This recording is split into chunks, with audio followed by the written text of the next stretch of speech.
વિદ્યાર્થી મિત્રો, એવીપી એજ્યુકેશનની અંદર તમારું સ્વાગત છે। આજે આપણે ધોરણ 8માં સ્વાધ્યાય પોથી ભાગ 2માં ગણિત વિષયનો પ્રકરણ 2 એક ચલ સુરેખ સમીકરણ એનું સોલ્યુશન જોઈશું। તો વિડીયોને ધ્યાનથી પૂરેપૂરો જોજો। પ્રકરણ 2 એક ચલ સુરેખ સમીકરણ, એમાં પ્રશ્ન 1 યોગ્ય વિકલ્પ પસંદ કરી જવાબ આપો। તો અહીં વિદ્યાર્થી મિત્રો પહેલો વિકલ્પ આપેલો છે, જો 5x ભાગ્યા 3 ઓછા 4 બરાબર 2x ભાગ્યા 5 હોય તો 2x ઓછા 7 નું મૂલ્ય કેટલું થાય? તો અહીંયા સૌથી પહેલા આપણે એનું મૂલ્ય શોધીએ તો 5x ભાગ્યા 3 ઓછા 4 બરાબર 2x ભાગ્યા 5 બરોબર। અહીંયા 2x ઓછા 7 નું આપણે મૂલ્ય શોધવાનું છે। તો સૌથી પહેલા આપણે x વાળા પદોને ડાબી બાજુ લઈ જઈએ, ઓછા 2x ભાગ્યા 5। 2x ભાગ્યા 5 એ ધન છે, બરાબરની ડાબી બાજુ જશે તો એ ઋણ થઈ જશે, અને 4 એ ઋણ છે, બરાબરની જમણી બાજુ જશે તો એ ધન થઈ જશે। હવે લસા લઈએ તો અહીંયા ચોકડી ગુણાકાર 5 એ 5 એ 25x, અને અહીંયા 3 દુ 6x, છેદમાં લસા 5 તરી 15 અને બરાબર 4। હવે 25x માંથી 6x બાદ થશે તો 19x વધશે, અને અહીંયા 15 ચોક 60 બરાબરની જમણી બાજુ જશે, 15 છેદમાંથી તો એ અંશમાં જશે તો ગુણાકારમાં જશે, 15 ચોક 60। હવે x બરાબર અહીંયા આપણને મળશે 60 ભાગ્યા 19, પરંતુ અહીંયા વિદ્યાર્થી મિત્રો આપણે 2x ઓછા 7 નું મૂલ્ય લેવાનું છે, માટે હવે આપણે x ને 2 વડે ગુણીએ, બંને બાજુ 2 વડે ગુણવા પડે બરોબર। તો અહીંયા પણ 2x અને અહીંયા અંશમાં 2 વડે ગુણીએ તો 60 દુ 120 થશે, 120 ભાગ્યા 19 બરોબર। હવે આપણે મેળવવાનું છે 2x ઓછા 7, તો હવે બંને બાજુ આપણે 7 વડે બાદબાકી કરીએ તો 2x ઓછા 7, અને આ બાજુ પણ આપણે 120 ભાગ્યા 19 ઓછા 7।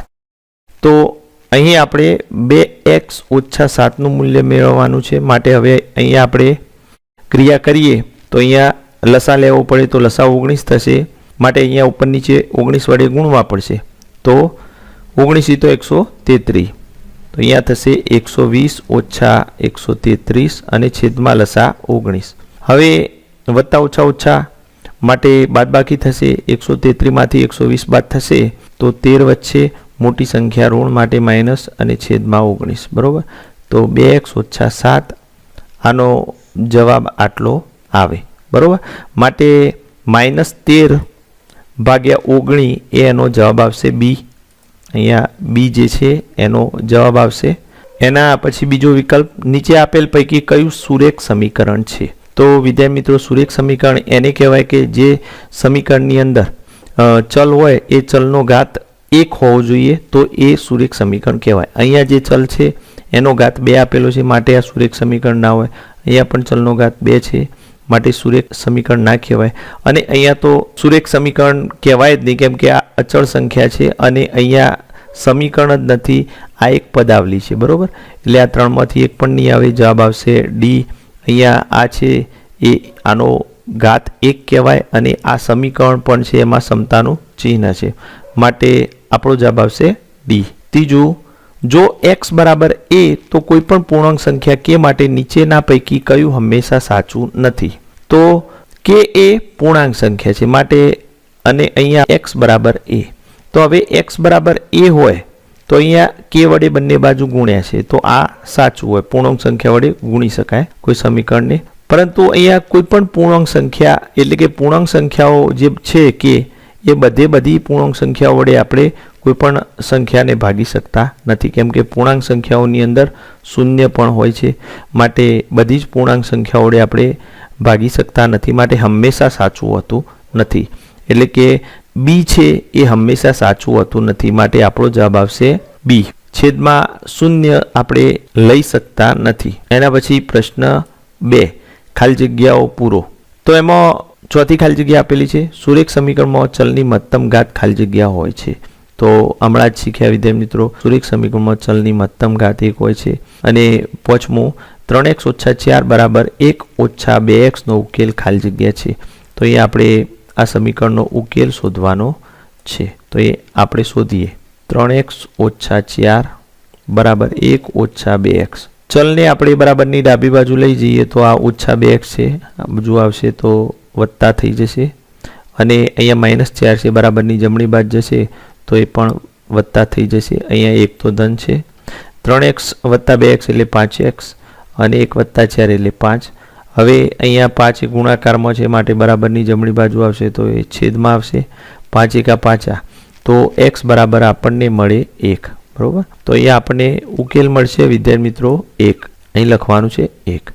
એ જ રીતે પ્રશ્ન 3 એમાં છઠ્ઠો દાખલો, તો ગણીએ આપણે 3t ઓછા 2 ભાગ્યા 3 વત્તા 2t વત્તા 3 ભાગ્યા 2 બરાબર t વત્તા 7 ભાગ્યા 6. તો હવે આનો ઉકેલ આપણે મેળવવાનો છે. તો સૌથી પહેલાં આપણે વિદ્યાર્થી મિત્રો છેદમાં જે સંખ્યાઓ છે એમાં લસા મેળવીશું, કેમ કે અપૂર્ણાંકોનો સરવાળો કરવો હોય તો આપણે લસા લેવો પડે, છેદ સરખા ના હોય તો. અહીંયા બધા પદોનો આપણે સાથે લસા લઈશું તો 6 લસા આવશે. લસા બરાબર 6. હવે દરેકના છેદમાં 6 કરવા પડે. અહીંયા 3 છે તો ઉપર નીચે 2 વડે ગુણીશું તો 6 થઈ જશે. તો ઉપરના પદને આપણે 2 વડે ગુણીએ 3t ઓછા 2, અને છેદમાં 2 વડે ગુણીએ તો 3 દુ 6.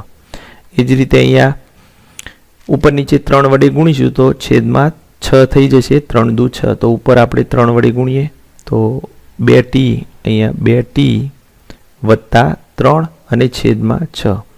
અહીંયા t આપેલું છે એને 6 કરવા માટે ઉપર નીચે આપણે 6 વડે ગુણીએ, વત્તા અહીંયા 7 ભાગ્યા 6 આપેલા જ છે માટે ગુણવાની જરૂર નથી. હવે અંશનો સરવાળો બાદબાકી લઈ લઈએ તો 2 કૌંસમાં 3t ઓછા 2 વત્તા 3 કૌંસમાં 2t વત્તા 3 બરાબર અહીંયા છેદમાં 6 લખી દઈએ, 6t વત્તા 7 ભાગ્યા 6. હવે બરાબરની બંને બાજુ છેદમાં સરખા હોવાથી ઉડી જશે. અંશનો સરવાળો બાદબાકી ગુણાકાર જે ક્રિયા થતી હોય કરીએ તો અહીંયા 2 વડે આ કૌંસને ગુણીએ તો 3 દુ 6 t ઓછા 2 દુ 4 વત્તા 3 દુ 6t વત્તા 3 તારી 9. અહીંયા 6t વત્તા 7. બરાબર, તો 6 ઉડી ગયા. હવે બરાબરની બંને બાજુએ 6t છે પ્લસ બંને, તો એ ઉડી જશે. બરાબરની બંને બાજુએ સરખા. હવે આ બાજુ t વાળું પદ 1 છે, 6t, અને અહીંયા ઓછા આ વત્તા. બરાબર, ઓછા વત્તા ઓછા 9માંથી 4 જશે તો 5 માટે +5 આવશે, અને બરાબરની આ બાજુ 7 આવશે. હવે અહીંયા 6t અને 5 ધન છે, બરાબરની જમણી બાજુ જશે તો 5 ઋણ થઈ જશે. 7માંથી 5 જાય તો 2 માટે 6t બરાબર 2 માટે 6 અહીંયા ગુણાકારમાં છે. બરાબરની જમણી બાજુ જશે તો છેદમાં જશે, 2 તરી 6 છેદ ઉઠશે માટે t બરાબર 1/3 ઉકેલ આપણને મળે. બરાબર, તો આ રીતે આપણે ઉકેલ મેળવવાનો છે. એના પછી 7મો દાખલો, 3 કૌંસમાં 5x ઓછા 7 વત્તા 2 કૌંસમાં 9x ઓછા 11 બરાબર 4 કૌંસમાં 8x ઓછા 7. બરાબર, ઓછા 7 ઓછા 111. રકમ અહીંયા આપણે લખી. હવે અહીંયા આપણે જોઈએ તો 3નો 5x ઓછા 7 સાથે ગુણાકાર છે તો કરી દઈએ. 5 તરી 15 x ઓછા 7 તરી 21 વત્તા 9 દુ 18 x ઓછા 11 દુ 22 બરાબર 8 ચોક 32 x ઓછા 7 ચોક 28 ઓછા 111. બરાબર, હવે અહીંયા સજાતીય પદો આપણે પાસે લાવીએ તો 15x વત્તા 18x ચિહ્ન સાથે લઈ જઈશું તો ઓછા 21 ઓછા 22, અને બરાબરની જમણી બાજુ 32x ઓછા 28. એ આપણે ઓછા 28 અને ઓછા 111 બંનેનો સરવાળો કરી દઈએ. ઓછા ઓછા વત્તા 8 ને 1 9, બરાબર, અને 2 ને 1 3 અને 1 તો 139 થશે. અહીંયા પણ ડાબી બાજુ પણ આપણે સરવાળો બાદબાકી કરી દઈએ. 15 ને 15 30 ને બીજા 3 33x ઓછા ઓછા વત્તા 2 ને 1 3 2 ને 2 4 મોટી સંખ્યા ઋણ માટે જવાબ ઋણ બરાબર 32x ઓછા 139. હવે 32x બરાબરની ડાબી બાજુ આવશે માટે 33x ઓછા 32x બરાબર ઓછા 139 અને આ ઓછા છે બરાબરની જમણી બાજુ જશે તો એ વત્તા થઈ જશે માટે 43 બરોબર. હવે અહીંયા 32x અને 33x તો વત્તા ઓછા ઓછા 33x માંથી 32x બાદ થશે તો 1x વધશે બરાબર.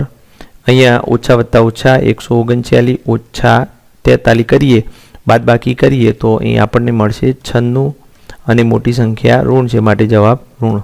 તો x બરાબર -96 આપેલા સમીકરણનો ઉકેલ મળે બરોબર. એના પછી આગળનો દાખલો 8મો દાખલો આપેલા સમીકરણનો ઉકેલ મેળવો. તો અહીંયા વિદ્યાર્થી મિત્રો સમીકરણ આપેલું છે તો એનો ઉકેલ આપણે અહીંયા જ મેળવીએ. ચાલો તો સૌથી પહેલાં જે સમીકરણ આપેલું છે એની અંદર પણ છેદમાં સંખ્યાઓ છે માટે અહીં આપણે સમગ્ર જે સમીકરણ છે એનો સાથે લસા લઈ લઈએ. તો લસા અહીંયા આપણને મળશે વિદ્યાર્થી મિત્રો 12 બરાબર. તો અહીંયા આપણે લખી દઈએ લસા બરાબર 12. તો હવે આપણે દરેક પદના છેદમાં 12 કરીશું. તો અહીંયા 12 કરવા માટે ઉપર નીચે વિદ્યાર્થી મિત્રો 3 વડે ગુણવા પડશે માટે 3n અને છેદમાં 4 છે તો 4 તરી 12 ઓછા અહીંયા 12 કરવા માટે કોઈ પણ વડે ગુણવા નહીં પડે માટે પદ એમના એમ 4n ભાગ્યા 12 વત્તા અહીંયા છેદમાં 12 કરવા માટે 6 દુ 12 એટલે કે ઉપર નીચે 2 વડે ગુણવા પડશે તો 3 દુ 6 6n અને છેદમાં 12 બરાબર. અહીંયા છેદમાં 12 કરવા માટે અંશ અને છેદમાં 12 વડે ગુણવા પડશે માટે 17 ગુણ્યા 12 કરવા પડશે અને છેદમાં 12 માટે 204 અને છેદમાં 12 ઓછા n તો અહીંયા 12n અને છેદમાં 12. હવે અંશનો સરવાળો બાદ બાકી આપણે કરી દઈએ તો 3n ઓછા 4n વત્તા 6n છેદમાં 12 બરાબર. બરાબરની જમણી બાજુ 204 ઓછા 12n છેદમાં 12. હવે બરાબરની બંને બાજુ છેદ સરખા હોવાથી ઉડી જશે. હવે અંશનો સરવાળો બાદ બાકી તો અહીંયા 3n છે પ્લસ અને 6n પણ પ્લસ છે તો 6 અને 3 9n પ્લસ થયા અને 9n માંથી 4n જશે તો 5n વચ્ચે બરાબર અહીંયા 204 ઓછા 12n. હવે 12n એ બરાબરની જમણી બાજુ છે ઋણ છે માટે બરાબરની ડાબી બાજુ આવશે તો ધન થઈ જશે માટે 12n વત્તા 5n બરાબર 204. તો અહીંયા 12 ને 5 17n બરાબર 204 બરાબર. હવે અહીં વિદ્યાર્થી મિત્રો આપણે 17 એ ગુણાકારના સંબંધમાં છે માટે બરાબરની જમણી બાજુ જશે તો એ છેદમાં જશે માટે n બરાબર 204 ભાગ્યા 17 બરાબર. તો અહીં 204 ને 17 વડે ભાગીએ તો વિદ્યાર્થી મિત્રો 12 મળે. હમણાં જ આપણે 17નો 12 વડે ગુણાકાર કર્યો તો આપણને 204 મળ્યા હતા. હવે 204 ને 17 વડે ભાગીશું તો 12 મળશે માટે અહીંયા n બરાબર આપણને 12 જવાબ મળશે બરાબર. તો આ રીતે આપેલા સમીકરણનો આપણે ઉકેલ શોધવાનો છે. એના પછી આપેલા સમીકરણનો ઉકેલ મેળવો 9મું. તો અહીંયા જે સમીકરણ આલેલું છે 1 ઓછા 4x બરાબર 2 ઓછા 5x. તો આપણે જે ચલ છે એને બરાબરની ડાબી બાજુ ભેગા કરીએ તો ઓછા 5x છે બરાબરની ડાબી બાજુ આવશે તો 5x. આ ઓછા 4x છે બરાબરની જમણી બાજુ 2 ધન છે એક ડાબી બાજુ ધન હતા જમણી બાજુ આવશે તો ઋણ થઈ જશે બરાબર. તો આ રીતે આપણે પદોની ગોઠવણી કરીએ. અહીંયા 4x છે બરાબર 4x છે. તો હવે 5x માંથી 4x બાદ થશે તો 1x વધશે અને 2 ઓછા 1 એટલે અહીંયા 1. તો આ રીતે x બરાબર આપણને 1 જવાબ મળે. તો એના પછી આપણે 10મું નીચે પૈકી એક ચલ સુરેખ સમીકરણ કયું છે? એક ચલ સુરેખ સમીકરણ કે જેની અંદર ચલનો ઘાત 1 હોય. વિદ્યાર્થી મિત્રો અહીંયા બી જે છે એને સમીકરણ કહેવાય જ નહીં બરોબર. અને અહીંયા 1 અને 2 ચલ આપેલા છે માટે આ પણ ના હોય. અને અહીંયા જ્યારે આપણે x ને x ઓછા 1 સાથે ગુણીશું તો x નો વર્ગ ઓછા x થશે માટે અહીંયા ચલનો ઘાત 2 થઈ ગયો માટે આ પણ ના હોય. માટે એક ચલ સુરેખ સમીકરણ આ છે x વત્તા x ઓછા 1 બરાબર 5. x ને x 2x ઓછા 1 બરાબર 5 માટે આ એક ચલ સુરેખ સમીકરણ છે. ડી જવાબ આવશે બરોબર. એના પછી અધ્યયન નિષ્પત્તિનું સર્વગ્રાહી મૂલ્યાંકન એમાં પ્રશ્ન એક યોગ્ય વિકલ્પ પસંદ કરો તો એમાં પહેલો તો અહીંયા એક્સની કઈ કિંમત માટે 3x ઓછા 4 અને 2x વત્તા 1 સરખા થાય તો બધી કિંમતો માટે આપણે એને તપાસીએ તો ચાલો જોઈએ. સૌથી પહેલાં -3 માટે આપણે જોઈશું તો વિદ્યાર્થી મિત્રો અહીંયા -3 મૂકીશું તો ઓછા ઓછા એટલે કે 3 ગુણ્યા 3 તો 3 તારી 9 બરોબર અને ઋણ થશે માટે -9 ઓછા 4 માટે -13 થશે અને અહીંયા આપણે 3 દુ 100 ઓછા 100 વત્તા 1 બરોબર માટે ઓછા 5 થશે માટે આ આવશે નહીં. શૂન્ય અહીંયા મૂકીએ તો અહીંયા જવાબ -4 આવશે કેમ કે આ પદ શૂન્ય થઈ જશે અને અહીંયા શૂન્ય મૂકીએ તો આ પદ શૂન્ય થશે માટે જવાબ 1 આવશે માટે બી પણ આવશે નહીં બરોબર. હવે આપણે સી જોઈએ 5 તો આની અંદર 5 મૂકીશું તો 5 તારી 15 15માંથી 4 જશે તો 11 બરોબર અને અહીંયા 5 મૂકીશું તો 5 દુ 10 10 ને 1 11 માટે સી જવાબ આવશે. બંને વખત જવાબ આપણા સરખા આવે છે માટે આપણે જવાબ સી આવશે બરોબર. હવે બીજું એક ચલ સુરેખ સમીકરણને ખાલી જગ્યા તો વિદ્યાર્થી મિત્રો 4 ઓપ્શન આપેલા છે. અહીંયા એ માત્ર એક જ ઉકેલ મળે, 2 ઉકેલ મળે, 2 કરતાં વધારે ઉકેલ મળે અને એક પણ ઉકેલ ન મળે તો આનો જવાબ છે વિદ્યાર્થી મિત્રો એ માત્ર એક જ ઉકેલ મળે. એક ચલ સુરેખ સમીકરણને એક જ ઉકેલ હોય બરોબર. એના પછી આગળ આપણે જોઈએ ખાલી જગ્યા પૂરો તો અહીંયા જો 2 પંચમાંશ x ઓછા 2 બરાબર 5 ઓછા 3 પંચમાંશ x તો x બરાબર ખાલી જગ્યા બરોબર. તો અહીંયા આપણે ખાલી જગ્યા પૂરવા માટે સૌથી પહેલાં અહીંયા x નો ઉકેલ મેળવવો પડશે તો મેળવીએ. અહીંયા 2x ભાગ્યા 5 છે ઓછા 2 બરોબર બરાબર 5 ઓછા 3x ભાગ્યા 5 આ રીતે આપણે લખી શકીએ. હવે ચલવાળા પદો આપણે એક બાજુ કરીએ અને અચળ પદો એક બાજુ તો અહીંયા 2x ભાગ્યા 5 અને આ ઓછા છે બરાબરની ડાબી બાજુ જશે તો વત્તા થઈ જશે 3x ભાગ્યા 5 અહીંયા 5 અને આ ઓછા 2 છે એ વત્તા 2 થઈ જશે. હવે બંનેના છેદમાં 5 છે માટે અહીંયા છેદ સરખા કરવા પડશે નહીં માટે 2x ને 3x એટલે 5x અને છેદમાં 5 છે તો 5 5 ઉડી જશે. અહીંયા 5 ને 2 7 બરોબર માટે x બરાબર આપણને 7 જવાબ મળે તો અહીંયા આપણે જવાબમાં લખીશું ખાલી જગ્યામાં x બરાબર 7 બરોબર 7. ચોથું 2y બરાબર 5y ઓછા 18 ભાગ્યા 5 નો ઉકેલ y બરાબર ખાલી જગ્યા થાય તો અહીંયા આપણે ઉકેલ શોધવાનો છે તો સૌથી પહેલાં સમીકરણ લખી દઈએ 2y બરાબર 5y ઓછા 18 ભાગ્યા 5 નો ઉકેલ મેળવવાનો છે બરોબર. 5y ને બરાબરની ડાબી બાજુ લાવીશું તો ઓછા 5y અને વત્તા 2y થશે બરાબર -18 ભાગ્યા 5 ઓછા વત્તા ઓછા 5y માંથી 2y જાય તો 3y અને આ ઋણ આવશે મોટી સંખ્યા ઋણ છે -18 ભાગ્યા 5 ઓછા ઓછા નીકળી જશે બરોબર. હવે 3 ગુણાકારમાં છે બરાબરની જમણી બાજુ જશે તો ભાગાકારમાં જશે માટે 18 ભાગ્યા 5 અને છેદમાં 3 આવશે અહીંયા 3 સંગ 18 બરોબર માટે y બરાબર 6 ભાગ્યા 5 ઉકેલ આવે. એના પછી આગળ પ્રશ્ન 3 ઉકેલો અહીંયા 5મો દાખલો છે ઉકેલો 4t ઓછા 3 ઓછા કૌંસમાં 3t વત્તા 1 બરાબર 5t ઓછા 4 તો અહીંયા ઉકેલવાનું છે. 4t ઓછા 3 આપેલા છે ઓછા પછી કૌંસ છે તો કૌંસ ખોલીશું તો અંદરના ચિહ્નો બદલાઈ જશે માટે ઓછા 1 બરાબર 5t ઓછા 4 બરાબર. હવે 4t માંથી 3t જશે તો 1t વચ્ચે ઓછા ઓછા વત્તા 3 ને 1 4 ઓછા 4 બરાબર. અહીંયા 5t ઓછા 4 હવે ઓછા 4 વિદ્યાર્થી મિત્રો અહીંયા ઉડી જશે બરાબર ઓછા 4 5t બરાબરની ડાબી બાજુ આવશે તો ઓછા 5t અને વત્તા t બરાબર 0. હવે અહીંયા -4t વચ્ચે ઓછા વત્તા ઓછા 5માંથી 1t જાય તો 4 અને મોટી સંખ્યા ઋણ માટે 4t બરાબર 0. હવે 0 આયા માટે અહીંયા t બરાબર 0 ભાગ્યા -4 કરો તો એ જવાબ તો 0 જ રહે માટે t બરાબર 0 જવાબ મળે આપણને ઉકેલ બરાબર. એના પછી અહીંયા છઠ્ઠો દાખલો ઉકેલો તો અહીંયા ચોકડી ગુણાકાર કરી દઈએ તો 3 અહીંયા ગુણાશે તો 3 કૌંસમાં 2x ઓછા 1 અને અહીંયા 5 અહીંયા ગુણાશે 5 કૌંસમાં 3x વત્તા 1. હવે અંદર ગુણી દઈએ આપણે તો 3 દુ 6x ઓછા 3 બરાબર 5 તરી 15x વત્તા 5 બરાબર.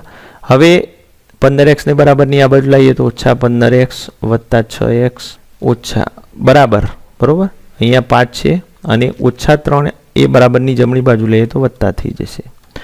ઓછા વત્તા ઓછા 15 માં 100 જશે તો 9 મોટી સંખ્યા ઋણ 9x બરાબર 5 ને 3 8.